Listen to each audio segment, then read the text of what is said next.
Assalamualaikum Batirku. Berjumpa maning sama Mas Batir di sini. Kita lanjutkan lagi cerita Kinmu Season 2 episode 33. Tanpa kesuwen maning, langsung gasken bae ke alure. Kapal harta karun Kinmu singgah di prefektur Fen. Ia membawa Hulinger keluar dan membeli beberapa barang tahun baru, sehingga memenuhi seluruh kapal. Prefektur Fen masih dianggap damai. Hakim di sana mengumpulkan praktisi seni dewa untuk membuat semua jenis senjata roh, sebelum menaiki kapal terbang untuk menyimpan awan di langit. Sinar matahari sudah bersinar di beberapa daerah, dan salju mulai mencair. Namun, semuanya tampak lebih dingin. Prefektur Fen menghasilkan banyak alkohol yang kuat, jadi orang-orang biasanya meminumnya untuk melawan dingin. Meskipun sangat dingin, banyak penduduk desa yang akan naik gunung untuk menebang pohon agar tetap hangat dengan kayu bakar. Selain itu, terjadi inflasi harga dan barang-barang menjadi jauh lebih mahal daripada sebelumnya. Kinmu kaya, jadi dia tidak merasakan perbedaan apapun, tetapi Hulinger melakukan beberapa perhitungan dan mengatakan kepadanya, "Tuan muda, harga-harga telah berlipat ganda." Kinmu sedikit terkejut dan berkata, "Ini lebih cepat dari yang kukira. Menstabilkan harga barang adalah tugas Menteri Pendapatan. Itu bukan masalah kita. Selama awan gelap menghilang dan Istana Kekaisaran mengirimkan bantuan bencana, seharusnya tidak ada banyak masalah di utara. Aku hanya khawatir akan ada orang yang sengaja membuat masalah. Mereka tidak membeli cukup banyak barang tahun baru di prefektur Fen, jadi kapal harta karun itu berhenti lagi di prefektur Li. Barang-barang di sini juga telah meningkat beberapa kali lipat, dan ada cukup banyak pedagang yang mulai menimbun cukup banyak stok, menunggu harga meningkat lebih tinggi lagi sebelum menjualnya dan mendapat untung besar. Hakim prefektur Li sudah mulai menangani para pedagang ini, dengan menggunakan hukuman berat di masa sulit ini. Sebagian besar pedagang yang sengaja menimbun barang dagangan mereka diseret untuk dieksekusi. Setelah 2-3 hari, kapal harta karun Kinmu mencapai prefektur Jing, yang tidak jauh dari reruntuhan besar. Jaraknya sekitar 10.000 mil dan dibalik banyak awan gelap, yang seperti selembar kertas putih yang memiliki banyak lubang.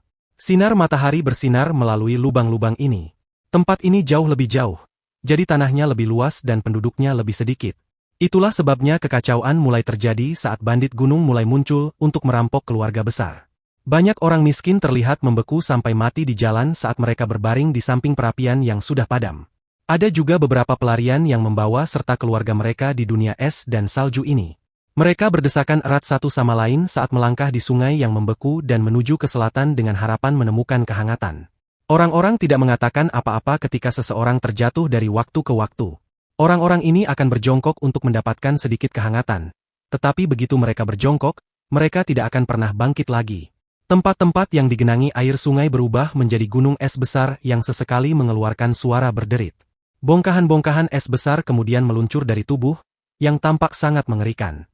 Kinmu melihat ada beberapa anak muda yang ahli dalam ilmu sihir di antara para pelarian yang sedang mengurus para migran. Dia menghentikan kapalnya di permukaan yang beku dan mengajukan beberapa pertanyaan. Anak-anak muda ini adalah murid-murid sekte iblis surgawi. Kinmu berkata, beritahu mereka untuk berhenti mencari iklim yang lebih hangat, di mana-mana semuanya beku.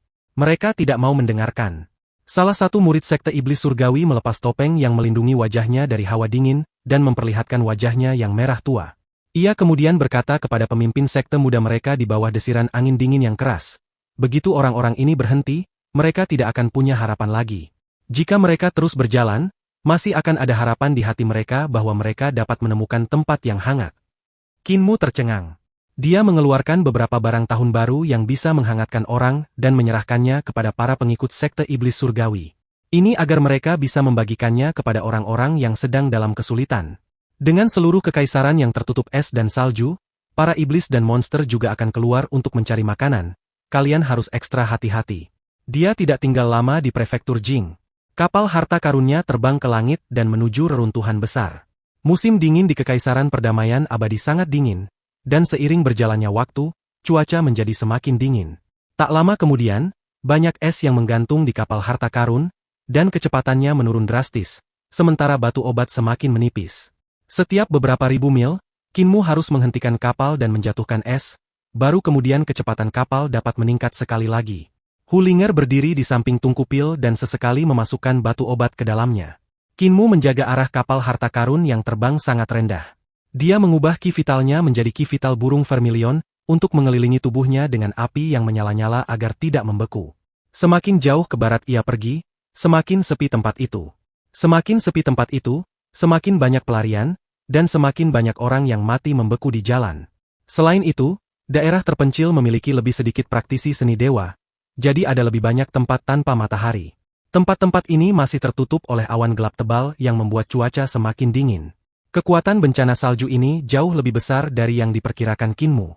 Jumlah orang yang meninggal juga melampaui perkiraannya, dan hawa dingin semakin kuat. Tiba-tiba api menyembur keluar dari langit ketika seekor ular besar melata keluar dari awan, dan menyemburkan api kemana-mana, untuk memaksa udara dingin kembali. Aura iblis terpancar keluar dari ular besar itu saat ia merayap keluar dari awan. Jantung Kinmu berdebar kencang, dia pun segera mendorong kapal harta karun itu agar melaju ke awan. Ular besar itu melihat sekeliling dengan seorang pria genit berdiri di atas kepalanya. Pria itu kemudian berkata dengan ragu, "Aku baru saja melihat dengan jelas kapal bocah itu, jadi mengapa menghilang? Saudari Qiu, lepaskan serangga-serangga itu." Serangga yang tak terhitung jumlahnya terbang keluar, memperlihatkan seorang wanita berdiri di atas awan serangga. Dengan uluran jarinya, serangga-serangga itu terlihat terbang ke segala arah dan membuat terowongan di dalam awan. Kapal harta karun Kinmu bergerak melalui awan ketika tiba-tiba berhadapan dengan seekor serangga emas. Ketika serangga itu melihat kapal, ia juga terkejut dan langsung berhenti. Kinmu menusuk dengan jarinya, dan ki vitalnya berubah menjadi ki pedang dan mengeluarkan bunyi dentingan saat ia menusuk tubuh serangga itu. Akan tetapi, serangga ini tidak mati melainkan malah membesar. Panjangnya mencapai hampir 3 meter, sambil mencicit ketika menerkamnya. Energi vital Kinmu meresap ke dalam karung Taoti, dan pedang pelindung junior melesat keluar dengan cepat, membelah serangga besar itu menjadi 2. Pada saat ini, tawa kecil terdengar darinya. "Jadi, pemimpin sekte dari sekte iblis surgawi ada di sini."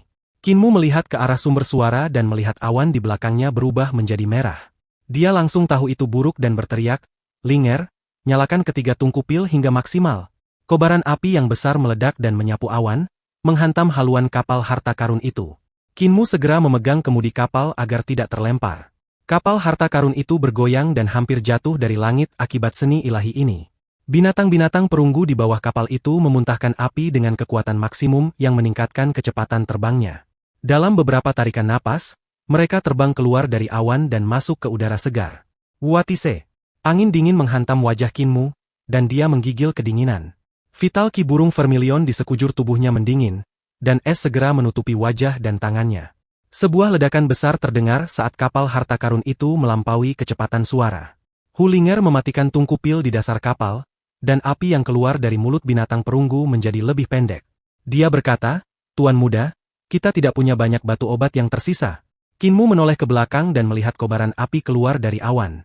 Seekor ular besar terbang keluar, mengikuti kawanan serangga emas cemerlang yang bergegas ke sini. Namun, kecepatan mereka jauh lebih lambat daripada kapal harta karun itu. Meskipun kecepatan kapal harta karun itu melambat, mereka masih bisa melupakan upaya mengejarnya. Kinmu menenangkan diri dan menggunakan ki vitalnya untuk membungkus kapal sebelum memasuki Palka. "Berapa banyak batu obat yang tersisa?" Hulinger masih sibuk menuangkan batu obat ke dalam tungku pil dan hanya bisa cemberut padanya. Kinmu menoleh dan sedikit mengernyit. Ia melihat bahwa hampir semua keranjang kosong, kecuali 1,5. Batu-batu obat yang digunakan untuk kapal terbang kekaisaran semuanya disiapkan secara khusus dan dibungkus dengan kertas kerajinan. Mereka hanya perlu memasukkan bungkusan demi bungkusan, dan mereka akan dapat mempertahankan penerbangan kapal terbang tersebut. Mereka telah membeli lebih dari selusin keranjang batu obat yang seharusnya cukup bagi mereka untuk terbang ke reruntuhan besar. Namun karena mereka terus berhenti dalam perjalanan untuk mencairkan es, persediaan mereka telah habis. Hulinger berkata, "Cuacanya terlalu dingin. Jika kita menggunakan kekuatan tungku pil secara maksimal, kurasa kita tidak akan bisa sampai ke reruntuhan besar." Pada saat ini, getaran hebat datang dari kapal harta karun, dan Kinmu segera keluar dari Palka. Tepat saat dia menjulurkan kepalanya, dia segera menutup pintu Palka. Serangkaian serangan terkonsentrasi terdengar saat lebih dari selusin pedang terbang menusuk ke dalam Palka kapal. Kinmu mendorong Palka kapal hingga terbuka dan melihat peluru pedang berputar-putar di langit. Dek dan Palka kapal dipenuhi dengan pedang-pedang terbang yang bergetar saat mereka mencoba menarik diri untuk kembali ke peluru pedang. Retas bentuk pedang. Kinmu mengangkat tangannya dan menebas. Pedang pelindung junior menebas, membelah peluru pedang. Peluru itu meledak, dan 100 pedang terbang yang patah jatuh dari langit. "Pedang yang luar biasa," kata sebuah suara, dan Kinmu menoleh ke arah sumbernya dan melihat seorang sarjana berlari ke arah mereka melalui langit 10.000 kaki di atas mereka. Kecepatannya dapat membuat mata siapapun terbelalak. Master Sekte Qin dari Sekte Iblis Surgawi, identitasmu terungkap dan jalanmu akan terjal. Sarjana muda itu melompat maju seolah-olah dia sedang terbang dan seni ilahi akan meledak di belakangnya dari waktu ke waktu, mendorongnya ke depan lagi dan lagi. Suaranya terdengar mantap saat dia tersenyum. Ada banyak teman Dao yang menunggumu di depan. Tatapan mata Qinmu berkedip, dan dia mengulurkan tangannya. Pedang pelindung junior menyapu dengan cahaya dingin ke arah cendekiawan muda itu. Orang ini memiliki lengan longgar yang dia gunakan untuk menyambut pedang pelindung junior. Namun, ketika lengan bajunya tertusuk oleh cahaya pedang, dia tidak bisa menahan rasa heran. Dia segera menjentikan jarinya, dan seni ilahi lainnya meledak dari ujung jarinya, berubah menjadi banyak burung pipit yang membawa api dan bertabrakan dengan pedang pelindung junior. Jari pedang Qinmu berputar dan berubah menjadi bentuk pedang spiral, mencabik-cabik semua burung pipit dan membuat pedang pelindung junior menjadi merah terang karena panas. Namun, pedang itu terus berputar dan bergerak di sekitar cendekiawan muda itu, hingga ia telanjang bulat, tanpa sehelai pakaian pun. Keterampilan pedang yang luar biasa. Sarjana muda itu segera berhenti dan menjauhkan diri dari kapal harta karun itu. Qinmu merasa bahwa jangkauan kendali benang ki vitalnya telah mencapai titik maksimum, jadi dia mengeluarkan sarung pedang dan menggoyangkannya di tiup angin. Sarung pedang itu berubah menjadi naga ikan dan pedang pelindung junior terbang kembali seperti bintang jatuh, ditelan oleh naga ikan itu. Amitabha. Nama Buddha datang dari langit, dan Qinmu buru-buru mengangkat kepalanya untuk melihatnya, berhadapan langsung dengan sinar matahari yang menyilaukan. Di antara sinar matahari yang terik, dia samar-samar dapat melihat Buddha besar yang bersinar dengan warna emas yang cemerlang. Buddha itu turun dari langit langsung menuju kapal harta karun. Ki vital Qinmu meledak dan pedang pelindung junior terbang sekali lagi, berubah wujud menjadi wujud pedang bor untuk menusuk Buddha raksasa yang turun dari langit. Fajra tak terkalahkan. Sebuah teriakan terdengar dari udara, dan Qinmu langsung merasakan gerakan bentuk pedang bor menjadi sangat lambat. Tekanan yang sangat besar menimpanya dan menjalar ke seluruh tubuhnya dan ke kapal harta karun. Tulang-tulang di tubuh Qinmu berderit karena berusaha menahan tekanan, dan kapal harta karun itu juga mengeluarkan suara berderit serta tenggelam. Biksu ini seorang ahli. Qinmu mendengus dan tubuhnya bergetar saat ia berubah menjadi sosok penguasa Mars yang berkepala banteng dan berdiri di atas dua naga. Teknik tiga elisir tubuh penguasa beredar sesuai dengan teknik sejati Markuis Api Mars, dan ki vitalnya meningkat secara eksponensial untuk melawan tekanan dari atas. Mata banteng ketiga di tengah alisnya terbuka dan menembakkan sinar api ke atas. Sebuah geraman terdengar dari atas saat matahari besar di belakang kepala patung Buddha besar itu tertusuk oleh sinar api dan hancur. Patung Buddha besar itu menghilang dan berubah menjadi seorang biksu muda. Tekanan pada Qinmu berkurang banyak, dan api yang berkobar di sekitar tubuhnya dengan cepat mengalir ke seluruh kapal untuk mencairkan es di atasnya. Kecepatan kapal harta karun itu meningkat secara eksponensial saat memasuki lapisan awan dan terus melaju. Di udara, biksu yang tinggi dan tegap itu memegang tongkat biksu bercincin 9 sambil berdiri dengan satu kaki. Darah menetes dari kaki lainnya saat dia melihat sekeliling. Sebelumnya, dia telah menggunakan teknik Fajra tak terkalahkan untuk menghadapi wujud pedang bor Qinmu secara langsung dan kaki yang menghalangi gerakan pedang pemuda itu hancur. Teknik Fajra tak terkalahkan tidak dapat menghalangi wujud pedang bor sepenuhnya. Qinmu kemudian berubah menjadi wujud penguasa Mars yang berhasil menghancurkan Buddha yang telah ditransformasikannya dengan menggunakan teknik Fajra tak terkalahkan. Memaksanya tidak punya pilihan selain mundur. Mata biksu yang tinggi dan tegap itu berbinar, dan dia mengerahkan kekuatannya untuk berlari cepat di atas awan. Setiap kali dia melangkah maju, sebuah teratai putih akan muncul di bawah kakinya. Dengan begitu, kakinya akan memiliki pijakan, yang memungkinkannya untuk melesat maju dengan kekuatan yang lebih besar. Di antara lautan awan, kapal harta karun itu samar-samar terlihat. Qinmu menoleh ke belakang dan melihat biksu itu mengejar dengan cepat. Kecepatannya tidak melambat sama sekali. Orang-orang yang menyergapnya semuanya adalah ahli. Tidak perlu membicarakan Long Jionan dan wanita bermarga Qiu, karena mereka berdua adalah praktisi seni dewa dari alam 7 bintang. Sarjana sebelumnya dan biksu muda ini juga bukan orang biasa. Meskipun kedua orang ini bukan ahli di alam 7 bintang, mereka berada di puncak alam 6 arah. Kaki biksu itu mungkin terluka, tetapi kecepatannya masih sangat cepat. Dia tampaknya perlahan mengejar kapal harta karun itu. Linger, tingkatkan kecepatannya. Hu Linger mendengar perintah Qinmu, dan kecepatan kapal harta karun itu berangsur-angsur meningkat, menjauhkan mereka dari biksu itu. Ketika biksu itu melihat kapal harta karun itu semakin menjauh, dia berhenti mengejar dan berseru kagum, betapa cepatnya kapal itu. Qinmu melihat situasi itu dan hatinya hancur. Biksu dan cendekiawan itu telah berhenti mengejarnya yang berarti mereka yakin bahwa dia pasti tidak akan bisa lolos dari penyergapan mereka. Ini memberitahunya satu hal, ada lebih banyak ahli di depannya. Kapal harta karun itu melaju sebentar sebelum melambat lagi.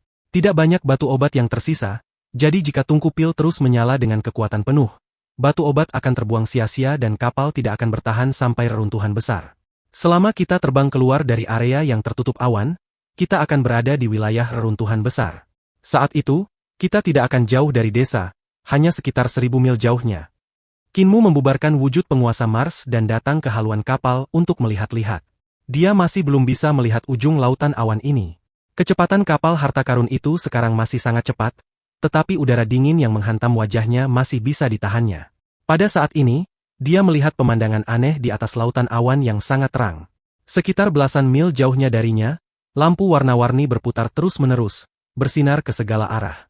Saat kapal harta karun itu semakin dekat, Kinmu melihat bahwa sumber cahaya ini adalah pilar-pilar es. Pilar-pilar itu seperti pedang es raksasa, dan saat sinar matahari menyinari pilar-pilar itu, cahaya warna-warni akan terpantul, membuatnya tampak menyilaukan di lautan awan. Pedang-pedang es itu tampak tumbuh dari lautan awan, tetapi yang aneh adalah, pedang-pedang itu berputar tegak, membiaskan semua jenis cahaya dari sinar matahari. Jadi jelaslah bahwa pedang-pedang ini tidak terbentuk secara alami. Ekspresi Kinmu sedikit berubah, dan dia mengarahkan kemudinya ke kanan. Kapal terbang yang terbuat dari logam itu miring sehingga geladaknya hampir vertikal ke lautan awan. Kapal itu meluncur dengan lengkungan yang menakjubkan dan berlayar melewati pilar-pilar es. Linger, nyalakan tungku pil dengan kekuatan penuh. Teriak Kinmu, dan gerutuan Hu Linger terdengar dari palka kapal. Tuan muda, Anda terus meminta saya untuk menyalakan kekuatan penuh. Tetapi jika kita terus seperti ini, kita benar-benar tidak akan bisa kembali ke reruntuhan besar. Tidak banyak batu obat yang tersisa. Kinmu mengabaikan gerutuannya dan memutar balik kemudi untuk membiarkan kapal harta karun itu kembali seimbang. Di sebelah kirinya, pedang-pedang es raksasa itu tiba-tiba bergerak. Kelihatannya seperti raksasa dengan banyak lengan yang tiba-tiba mencabut semuanya. Pedang es raksasa itu mengiris udara dan mengeluarkan suara siulan keras saat menebas ke arah kapal.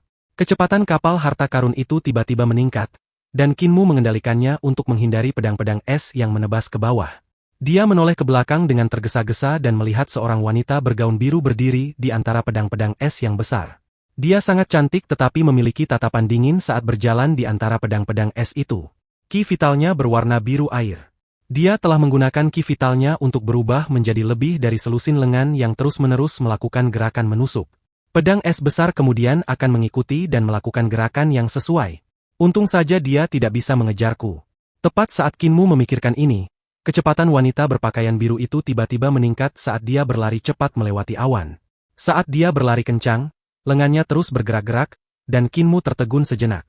Tiba-tiba, ledakan besar datang dari dasar kapal, dan kapal itu bergetar hebat saat jatuh di langit, hampir membuatnya terlempar. Kinmu memegang erat kemudi kapal, dan ketika kapal harta karun itu akhirnya berhenti, dia melihat pedang-pedang es terbentuk di sekitarnya saat pedang-pedang itu muncul dari permukaan awan.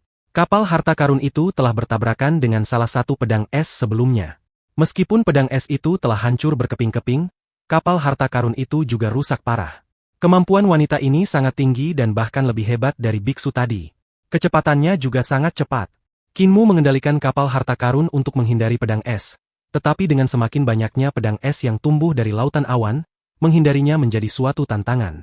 Kinmu berteriak dengan marah. Di mana Raja Iblis Dutian? Ada apa kau memanggilku?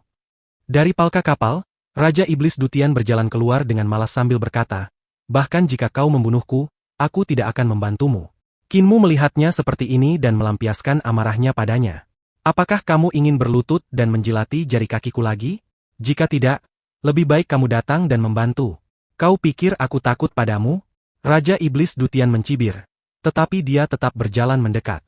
Lagi pula, aku penguasa Dutian. Jika kau ingin aku menyelamatkanmu, lebih baik kau bilang tolong. Pembuluh darah muncul di dahi Kinmu. Tolong Bapak Iblis. Iblis Dutian merasa senang dan tersenyum. Akan tiba saatnya kau menundukkan kepalamu kepadaku. Dia melihat Kinmu hendak meledak dan segera menyembunyikan senyumnya. Bahasa iblis bergema dari mulutnya, semakin lama semakin mendesak. Raja Iblis berlengan 8 dan berwajah 4 ini mengangkat tangannya tinggi-tinggi ke udara, dan sebuah cermin hitam muncul di langit di atas kapal terbang itu. Pilar cahaya hitam tebal bersinar turun dari cermin hitam dan ke lautan awan. Pilar itu tampak seperti baskom berisi air yang dituang tinta ke dalamnya. Kabut hitam itu menyapu ke segala arah, dan dalam sekejap mata, asap hitam menutupi radius lebih dari belasan mil. Asap itu bahkan menutupi wanita yang mengenakan gaun biru. Dalam asap hitam, wanita itu mendengus dan merasakan hatinya menjadi tidak teratur. Segala macam pikiran kotor keluar dari hatinya, dan bahkan hati Dao yang jernih pun tidak dapat menahannya dan menjadi rusak.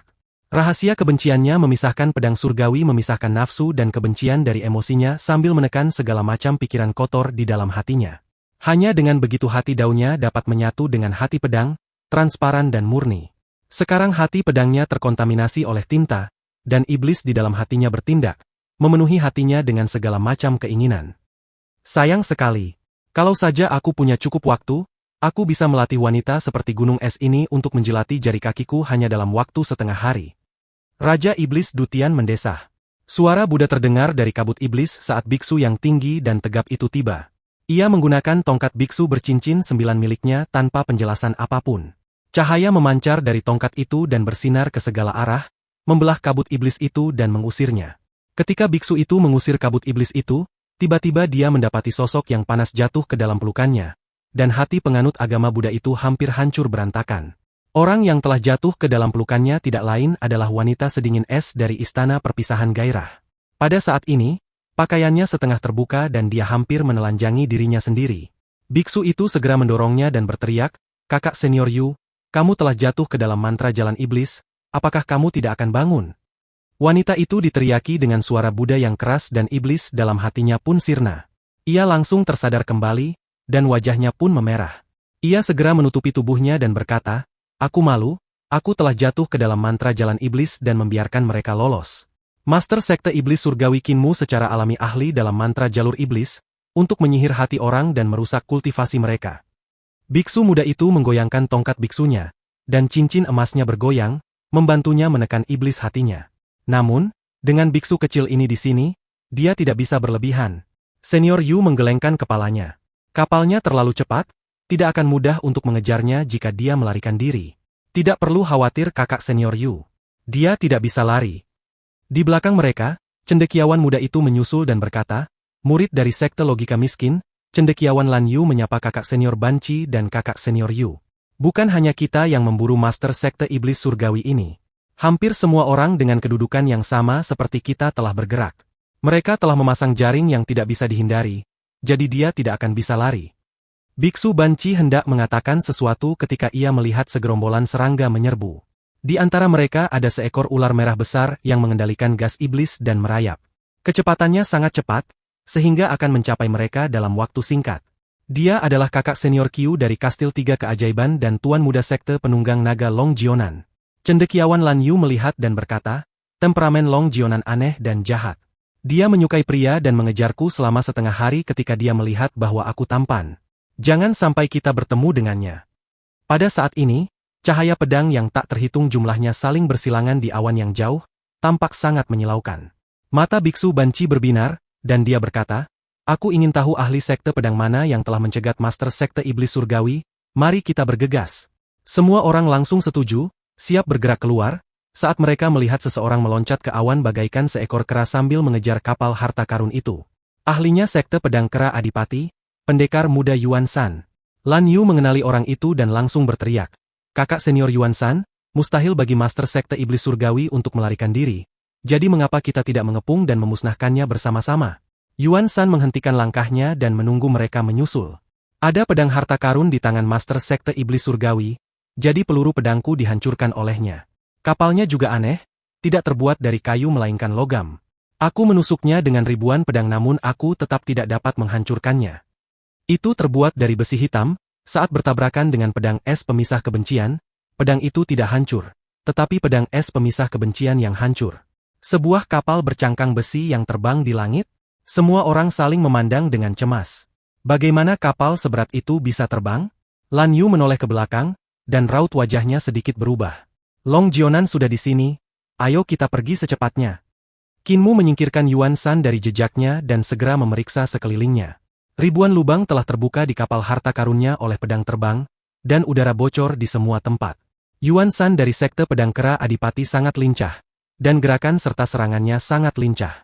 Keahlian pedangnya juga luar biasa tajam, tetapi untungnya, badan kapalnya terbuat dari besi hitam, jadi cukup kokoh dan berhasil menahan serangan ahli keahlian pedang ini. Akan tetapi, karena udara mulai bocor melalui palka kapal, lajunya melambat. Terlebih lagi, haluan kapal bertabrakan dengan pedang es raksasa yang menciptakan celah besar. Saat melaju ke depan dengan kekuatan penuh, angin bertiup ke badan kapal yang memperlambat laju kapal. Jika aku bisa berhenti, aku bisa memperbaikinya dalam waktu setengah hari, tetapi orang-orang ini tidak akan memberiku waktu setengah hari. Untungnya kita tidak jauh dari reruntuhan besar sekarang.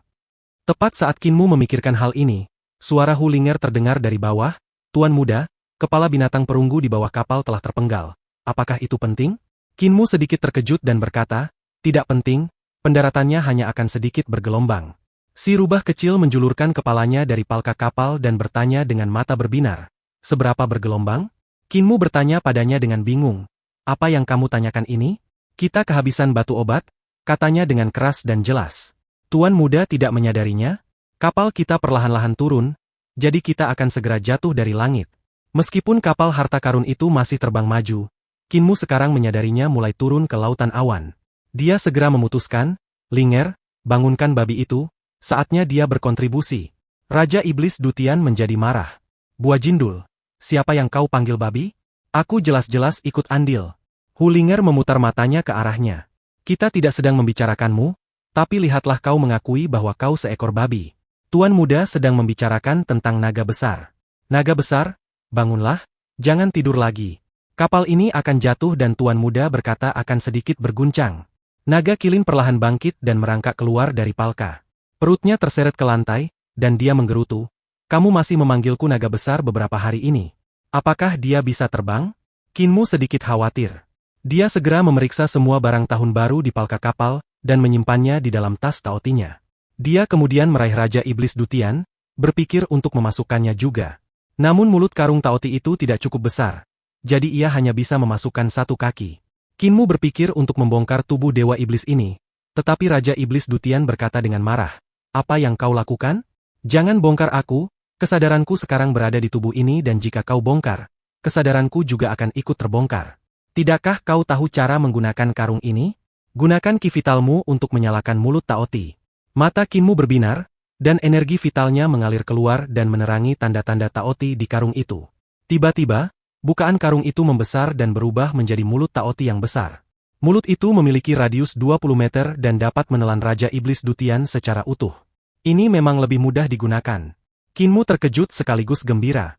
Ia mengikat karung itu ke pinggangnya dan melompat ke punggung naga Kilin bersama Hulinger sebelum berteriak, tinggalkan kapal, ayo pergi. Awan api tumbuh di bawah kaki naga Kilin, dan dia bangkit dari kapal, yang tenggelam ke dalam awan dan mulai jatuh. Naga Kilin berkata dengan pikiran sederhana, Master Sekte, Saudari Linger, apakah kalian semua bertambah gemuk? Sekarang terbang jadi jauh lebih sulit daripada sebelumnya. Yang gendut itu kamu. Kata rubah kecil dengan marah. Lihatlah betapa gendutnya kamu. Para tetua di keluarga Tuan Muda sangat galak. Jika kamu terus gendut, kamu akan dicincang pada tahun baru. Saat dia mengatakan itu, kapal harta karun itu menabrak gunung dan hancur berkeping-keping.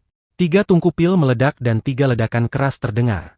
Besi hitam dan tembaga hitam yang hancur melesat ke arah yang acak, dan dampak dahsyat itu menghancurkan sebagian hutan. Asap hitam besar berbentuk jamur mengepul di atas langit hutan. Hulinger terlonjak kaget dan menatap Kinmu. Tuan muda, Anda bilang akan sedikit bergelombang saat turun?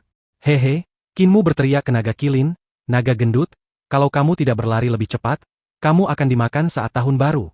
Naga Kilin menggigil kedinginan dan segera mulai berlari kencang dengan sekuat tenaga.